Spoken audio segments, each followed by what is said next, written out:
It was in the winter of 2024 that the Ram temple was consecrated. Visuals from Uttar Pradesh's Ayodhya was all over social media and your television screens.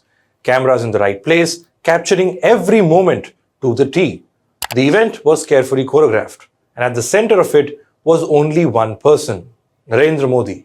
The Prime Minister performed the Pran Pratishtha with VVIPs in attendance. From businessmen, politicians, cricketers, actors, singers, some of the biggest names in India you can think of were present. The consecration marked the end of a 3-decade-long tumultuous and bitter legal dispute between Hindus and Muslims, a tussle over the spot where the Babri Masjid once stood.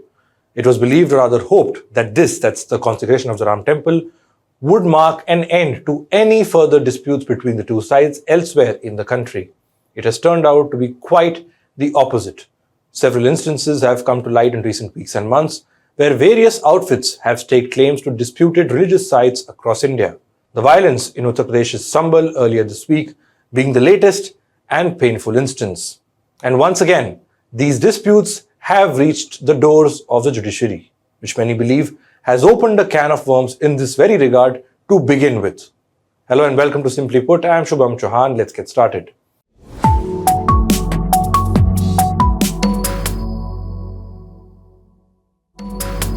Let's start with the latest before we get into where this could possibly be stemming from. On the 19th of November, a local court in Sambhal ordered a survey of the centuries-old Shahi Jama Masjid. Petitioners claim it was a temple that previously stood at the site. On the 24th of November, amid heavy police presence and protest by locals, officials arrived at the spot for a survey. Tensions escalated, resulting in violent clashes between protesters and the police. 4 people died and several others were injured. Local residents allege that the 4 youngsters who died was due to police bullets. The police has denied these claims, adding that 20 police personnel were injured in these clashes. The matter reached the Supreme Court today. A bench of Chief Justice Sanjeev Khanna and Justice Sanjay Kumar asked the management committee of the mosque to challenge the trial court order in the Allahabad High Court first. The apex court also asked the judge who allowed the survey not to proceed with the matter till the High Court passes an appropriate order. Meanwhile, in Sambhal, police have arrested 27 people on last count and issued pictures of at least 100 suspects, including minors, over involvement in the violence. Reports quoting officials say the situation is now under control, but a large number of police and paramilitaries are deployed around the mosque and the rest of the city. A ban on entry of outsiders, social activists and politicians in Sambhal has also been put in place until the 1st of December. Days after the Sambhal violence, a court in Rajasthan's Ajmer on Wednesday accepted the petition of an outfit called the Hindu Sena. The petition of the Hindu Sena claims a Shiva temple existed at the site where the revered Ajmer Sharif Dargah stands currently. The petitioners have sought permission to allow worship at the Ajmer Sharif Dargah. The court accepted the petition and has issued summon notices to the Ajmer Dargah Committee, the Ministry of Minority Affairs and the Archaeological Survey of India, or the ASI. In Madhya Pradesh's Dhar, a dispute between Hindus and Muslims continues over the Kamal Maula Mosque complex. A court-order survey from July has found remains of a temple and Hindu inscriptions. The ASI concluded that pre-existing material from a temple was used to construct the structure. Then, there are other instances like Mathura's Shahi Idgah Mosque, where the Supreme Court earlier this year stopped a survey. So what does the law say when it comes to such disputes? Let's go back to the year 1991.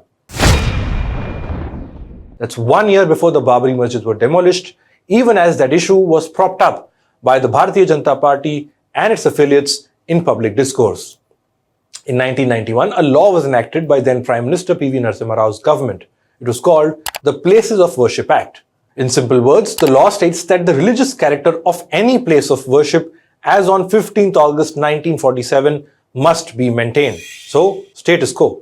Section 3 of the Act bars the conversion in full or part of a place of worship of any religious denomination into a place of worship of a different religious denomination, or even a different segment of the same religious denomination. Like I said, status quo is the heart of this law. The only exception was the Babri Masjid Ram Janmabhoomi dispute because this matter was sub judice at the time. Now, the point of this law was to ensure no more such Mandir-Masjid disputes come up. In fact, Shankarrao Chavan, senior Congress leader, Home Minister at the time, and the father of Ashok Chavan said, and I quote, "I am sure that the enactment of this bill will go a long way in helping restore communal amity and goodwill. Subsequently, this bill became a law, and after all these years, it was challenged in the year 2020. And on last counts, there has been almost no progress in the case. Enter former Chief Justice of India, D.Y. Chandrachud.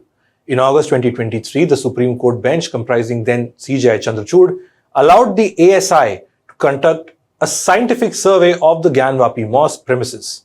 During the hearing on this Gyanvapi case, Chandrachud orally remarked, "The Places of Worship Act says you can't alter or convert the nature of the place. They are not seeking conversion of the place. The question is, what is the status of the place as of 15th August 1947?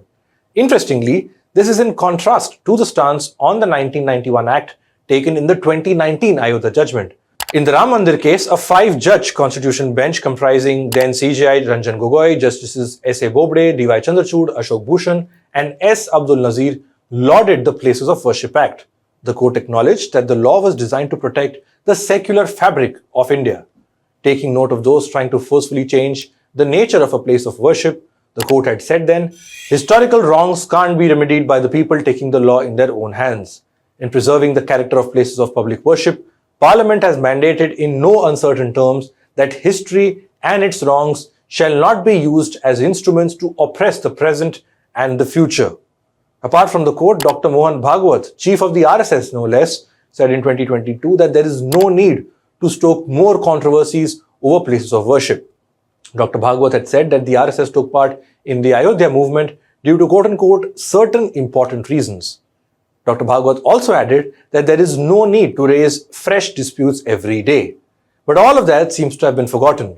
Several activists and journalists have gone one step forward. They've implied that the remark of Chief Justice Chandrachud, ex-Chief Justice Chandrachud in the Gyanvapi dispute is believed to have opened the floodgates of the latest flurry of applications in the courts seeking to change the nature of the places of worship.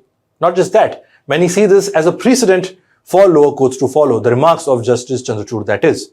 Remember, the very objective of the Places of Worship Act was to prevent the kind of flare-ups we saw in Sambhal.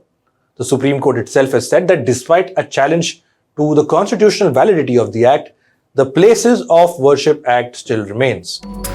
Leaving us with the question, why then is the judiciary entertaining such disputes even when the law is crystal clear?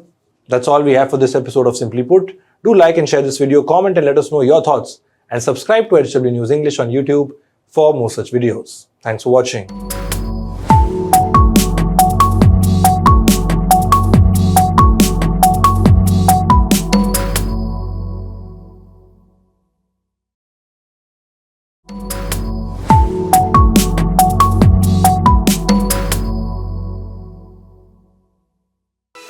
Stay ahead with our cutting-edge news app. Instantly access the latest shorts in just 1 minute and breaking news in just 50 words. Download now for a smarter, faster news experience.